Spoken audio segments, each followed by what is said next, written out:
Welcome to Telangana rising news.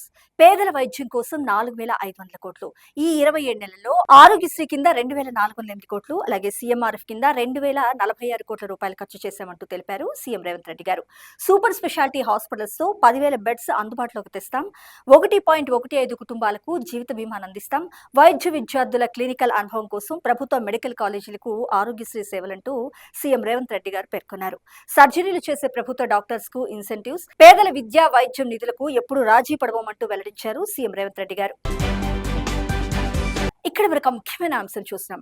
చిన్నారులకు నాణ్యమైన విద్య అందించడమే ప్రజాప్రభుత్వ అంతిమ లక్ష్యం అంటూ సీఎం రేవంత్ రెడ్డి గారు పేర్కొన్నారు. సమగ్ర మానవాభివృద్ధి సమీక్షలో అంతిమంగా ప్రజా శ్రేయస్సే తమకు ముఖ్యమంటూ స్పష్టం చేశారు. రాష్ట్రంలోని ప్రతి చిన్నారికి నాణ్యమైన విద్య, పోషకాహారం అందించేందుకు అన్ని రకాల చర్యలు తీసుకుంటున్నామన్నారు. ప్రముఖ ఆర్థికవేత్త కార్తీక్ మురళీధరన్తో సీఎం రేవంత్ రెడ్డి గారు భేటీ అయ్యారు. ఈ సందర్భంగా నేటి బాలలే రేపటి పౌరులు గనక విద్యార్థుల భావి భారత జీవితాన్ని తీర్చిదిద్దుతామంటూ తెలిపారు.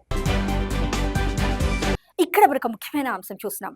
సిఎస్ఆర్ నిధుల్లో 50% తెలంగాణలోనే ఖర్చు చేయాలంటూ సీఎం రేవంత్ రెడ్డి గారు సూచించారు. ఇక్కడ పరిశ్రమలు పెట్టి నిధులు వేరే రాష్ట్రాల్లో ఖర్చు చేస్తామంటే ఎంత మాత్రం ఊరుకోమంటూ స్పష్టం చేశారు. తెలంగాణ వాటా కేవలం 3% ఉండడంపై ఆయన తీవ్ర విస్మయం వ్యక్తం చేశారు.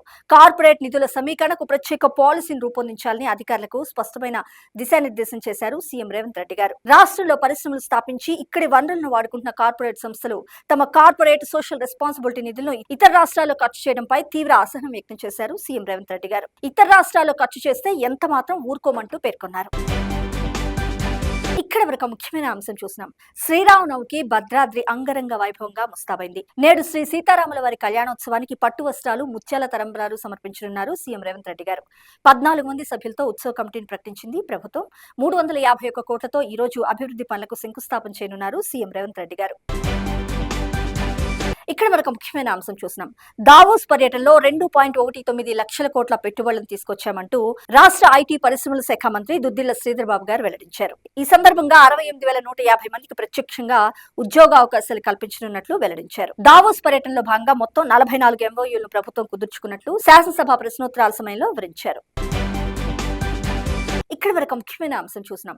రైతులకు అత్యంత పారదర్శక, సులభమైన సేవలు అందించడమే లక్ష్యంగా కొత్తగా రూపొందించిన సమీకృత భూభారతి పోర్టల్ ఏప్రిల్ 2 నుంచి 5 మండలాల్లో ప్రయోగాత్మకంగా అమలు చేయనున్నట్లు రాష్ట్ర రెవెన్యూ శాఖ మంత్రి పొంగులేటి శ్రీనివాస్ రెడ్డి గారు వెల్లడించారు. రాష్ట్ర revenue, survey, stamps and registration, NIC విభాగాల ఉన్నతాధికారులతో సమీక్ష నిర్వహించారు మంత్రి పొంగులేటి శ్రీనివాస్ రెడ్డి గారు. ఈ సందర్భంగా సీఎం రేవంత్ రెడ్డి గారి ఆలోచన, తెలంగాణ ప్రజల ఆకాంక్షలకు అనుగుణంగా భూ పరిపాలనా సేవలను మరింతగా అందించేందుకు revenue, stamps and registration, survey విభాగాలను ఒకే గొడుగు కిందకు తీసుకొస్తామంటూ స్పష్టం చేశారు రాష్ట్ర రెవెన్యూ శాఖ మంత్రి పొంగులేటి శ్రీనివాస్ రెడ్డి గారు.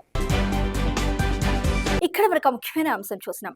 రాష్ట్రంలో ప్రజాప్రభుత్వం ఏర్పడిన నాటి నుండి ఇంతవరకు 9.45 లక్షల మందికి ఆరోగ్యశ్రీ ద్వారా ఉచిత వైద్య సేవలు అందించినట్లు వైద్య ఆరోగ్య శాఖ మంత్రి శ్రీ దామోదర్ రాజనరసింహ గారు వెల్లడించారు. గతంలో ఏడాదికి సగటున 2.5 లక్షల మందికి ఆరోగ్యశ్రీ సేవలు అందగా ఇప్పుడు ఏడాదికి 4 లక్షల మంది వినియోగించుకుంటున్నారంటూ తెలిపారు.